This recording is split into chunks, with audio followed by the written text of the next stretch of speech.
আজ নিয়ে এসেছি সাবুদানার খিচুড়ির রেসিপি। ডাল ছাড়া এই সাবুদানার খিচুড়ির রেসিপি খেতে কিন্তু অসম্ভব সুন্দর হয়।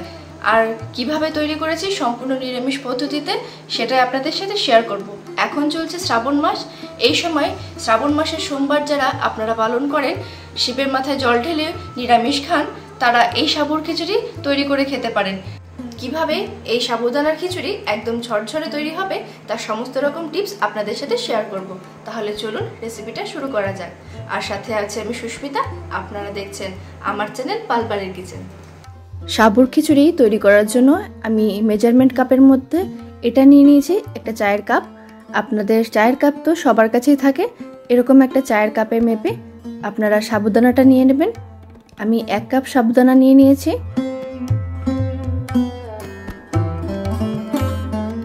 এরপর একটা বোলের মধ্যে সাবুদানাটা ঢেলে দিচ্ছি। এরপর ভালো করে জল দিয়ে সাবুদানাগুলো ধুয়ে নিতে হবে।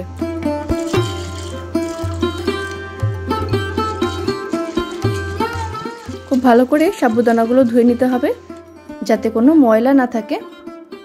2-3 বার ভালো করে ধুয়ে নিতে হবে।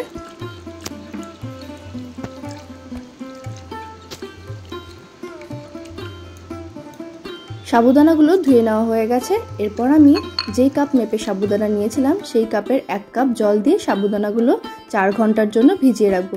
দেখুন 4 ঘন্টা পর সাবুদানাগুলো কত সুন্দর জল টেনে নিয়েছে আর ফুলে গেছে। এরকমভাবে আপনারা 1 কাপ যদি সাবুদানা নেন, 1 কাপ জল দিয়ে আপনারা সাবুদানাগুলো ভিজিয়ে রাখবেন। এরপর নিয়ে নিয়েছি আমি একটা আলুটাকে কেটে নেব। এবার ডুমো ডুমো করে আলুগুলো কেটে নিতে হবে।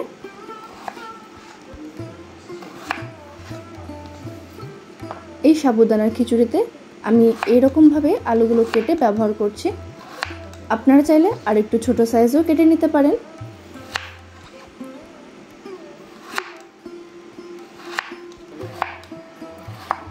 আমি এরকম কিউব করে আলুগুলোকে কেটে নিয়েছি। এরপর একটা পাত্রে তুলে রাখছি।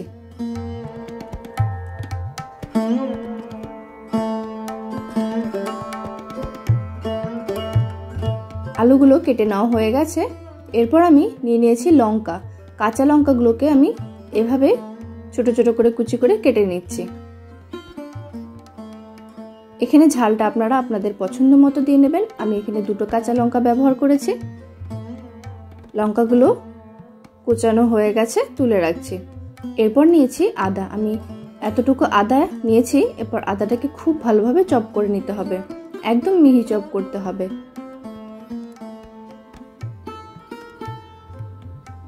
চাইলে আপনারা গ্রেটার দিয়ে গ্রেট করেও দিতে পারেন,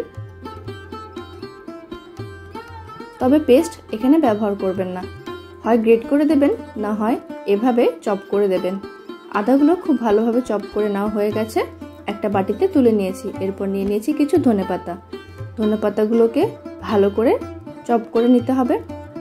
ধনেপাতাগুলো আমি একদম পরিষ্কার করে ধুয়ে নিয়েছি। এবার ভালো করে চপ করে নিচ্ছি। ধনেপাতাগুলোকেও ভালোভাবে কোচানো হয়ে গেছে। আবার একটা পাত্রে আমি তুলে রেখে দিলাম। এরপর একটা কড়াই বসিয়ে দিয়েছি। কড়াইতে দিয়ে দিচ্ছি চিনেবাদাম। চিনেবাদামগুলোকে শুকনো খোলায় ভেজে নেব প্রথমে।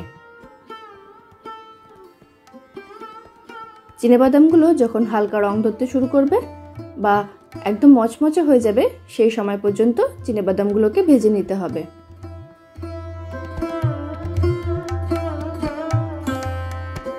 বাদামগুলো ভেজে নেওয়া হয়ে গেছে। এরপর আমি নামিয়ে নিচ্ছি।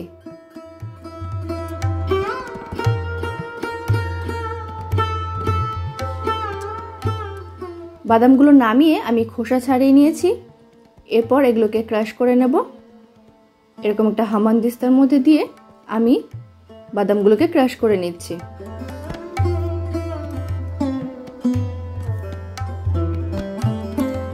বাদামগুলো ক্রাশ করে নেওয়া হয়ে গেছে। এরপর আমি একটা ননস্টিকের কড়াই বসিয়ে দিয়েছি, তাতে দিয়ে দিচ্ছি রিফাইন্ড অয়েল।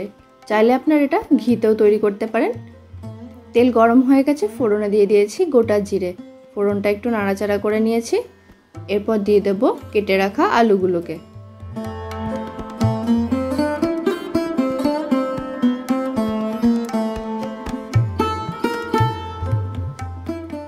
আলুগুলো দিয়ে এরপর দিয়ে দিচ্ছি সামান্য লবণ। লবণ দিয়ে আলুগুলোকে ভেজে নিতে হবে।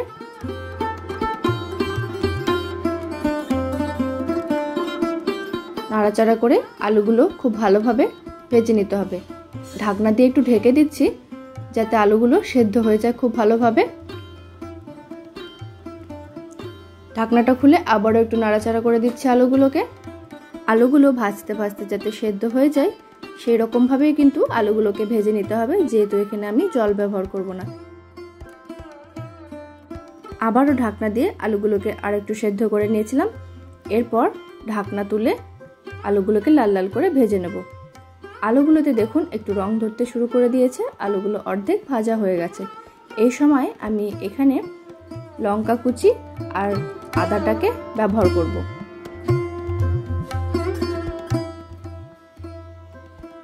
দিয়ে দিলাম লঙ্কা কুচি, এরপর দিয়ে দেব চপ করে রাখা আদা। এরপর আদা, লঙ্কা আর আলু একসাথে খুব ভালোভাবে ভেজে নিতে হবে। সমস্ত কিছু যখন লাল লাল করে ভাজা হয়ে যাবে সেই সময় দিয়ে দিতে হবে সাবুদানা। সাবুদানাটা দিয়ে দিয়েছি। এরপর আবারও ভালো করে নাড়াচাড়া করে নিতে হবে। এই সময় খুব ভালোভাবে নাড়াচাড়া করে নিতে হবে, না হলে কিন্তু সাবুদানাগুলো কড়াইতে লেগে যেতে পারে। আপনারা এই সময় কন্টিনিউ নাড়তে থাকবেন। এরপর আমি দিয়ে দিয়েছিলাম বাদামগুলো। যে বাদামগুলো আমি ক্রাশ করে রেখেছিলাম সেগুলো এখানে ব্যবহার করে দিয়েছি। তারপর সমস্ত কিছু আবারও ভালো করে নাড়াচাড়া করে নিচ্ছি। দিয়ে দিচ্ছি ধনেপাতা কুচি। ধনেপাতা কুচি দিয়ে আবারও একটু মিশিয়ে নিচ্ছি।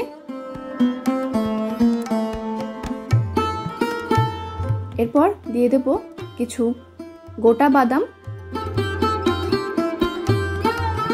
এটা দেখতেও ভালো লাগবে, খেতেও ভালো লাগবে।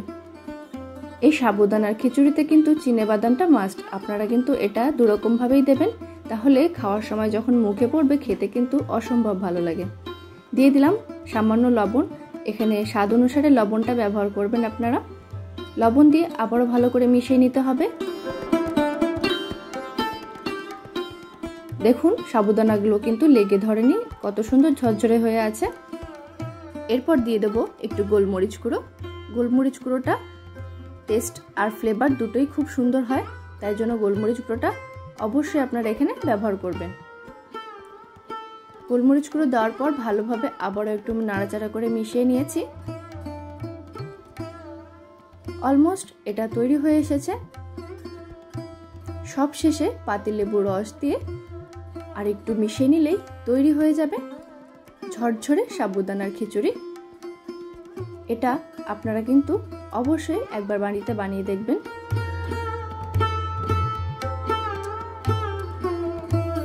দেখুন কতটা ঝরঝরে হয়েছে।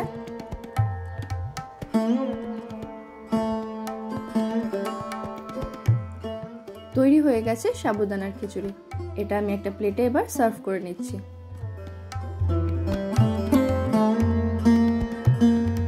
দেখুন কতটা ঝরঝরে তৈরি হয়েছে এই সাবুদানার খিচুড়ি। আপনারা এই কোয়ান্টিটি মেপে যদি এই সাবুদানার খিচুড়ি তৈরি করেন তাহলে কিন্তু এরকমই ঝরঝরে তৈরি হবে। আশা করছি আজকে আমার এই রেসিপি আপনাদের ভালো লাগলো। যদি ভালো লেগে থাকে বাড়িতে অবশ্যই একবার ট্রাই করবেন আর আমাকে কমেন্ট করে জানাবেন কেমন লাগলো। তাহলে আজকে আমার এই ভিডিও কেমন লাগলো অবশ্যই একটা ছোট্ট কমেন্ট করে জানাবেন। ভালো লাগলে ভিডিওটিতে একটা লাইক করে দেবেন আর আমার চ্যানেলটি সাবস্ক্রাইব করে পাশে থাকা বেল আইকনটা প্রেস করে দেবেন। তাহলে যখনই আমি একটা ভিডিও আপলোড করব তার ইনস্ট্যান্ট নোটিফিকেশন আপনাদের কাছে পৌঁছে যাবে। ধন্যবাদ।